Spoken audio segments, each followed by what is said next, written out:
10 ലക്ഷം രൂപയുടെ ഹെറോയിനുമായി വീട്ടമ്മ പെരുമ്പാവൂരിൽ പിടിയിൽ. ബായ് കോളനിയിൽ വ്യാപാര സ്ഥാപനം നടത്തുന്ന കരോത്തുകുടി സെലീനയാണ് പിടിയിലായത്. ഇവരുടെ സ്ഥാപനത്തിനുള്ളിൽ നിന്ന് 66.4 ഗ്രാം ഹെറോയിൻ പിടിച്ചെടുത്തു. നാർക്കോട്ടിക് കൺട്രോൾ ബ്യൂറോയും പെരുമ്പാവൂർ എക്സൈസും ചേർന്ന് നടത്തിയ പരിശോധനയിലാണ് ബായ് കോളനിയിൽ വ്യാപാര സ്ഥാപനം നടത്തുന്ന കാരോത്തുകുടി സെലീന മയക്കുമരുന്നുമായി പിടിയിലായത്. ഇവരുടെ സ്ഥാപനത്തിനുള്ളിൽ നിന്ന് 66.4 ഗ്രാം ഹെറോയിൻ പിടിച്ചെടുത്തു. ലഹരി വിൽപ്പനയിലൂടെ ലഭിച്ചതെന്ന് കരുതുന്ന 9 ലക്ഷം രൂപയും നോട്ട് എണ്ണുന്ന മെഷീനും ഇവരുടെ വ്യാപാര സ്ഥാപനത്തിൽ നിന്ന് പിടിച്ചെടുത്തു. 8 ബോക്സുകളിലായാണ് ഹെറോയിൻ സൂക്ഷിച്ചിരുന്നത്. നാളുകളായി ഇവിടെ വ്യാപാര സ്ഥാപനം നടത്തിവരുന്ന സെലീന ബായ് കോളനിയിൽ നടക്കുന്ന ചെറിയ സംഭവങ്ങൾ വരെ ഉദ്യോഗസ്ഥരെയും ജനപ്രതിനിധികളെയും അറിയിച്ച് എല്ലാവരുടെയും വിശ്വാസ്യത പിടിച്ചുപറ്റിയിരുന്നു.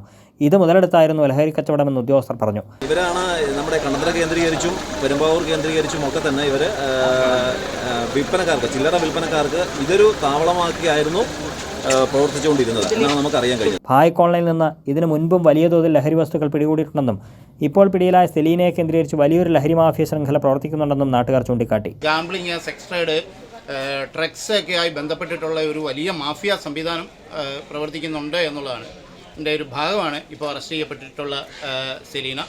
യഥാർത്ഥത്തിൽ സ്ത്രീയെ ഉപയോഗപ്പെടുത്തിക്കൊണ്ട് അതിന് പുറകിൽ ഒരു വലിയ മാഫിയ പ്രവർത്തിച്ചു എന്നുള്ളതാണ്.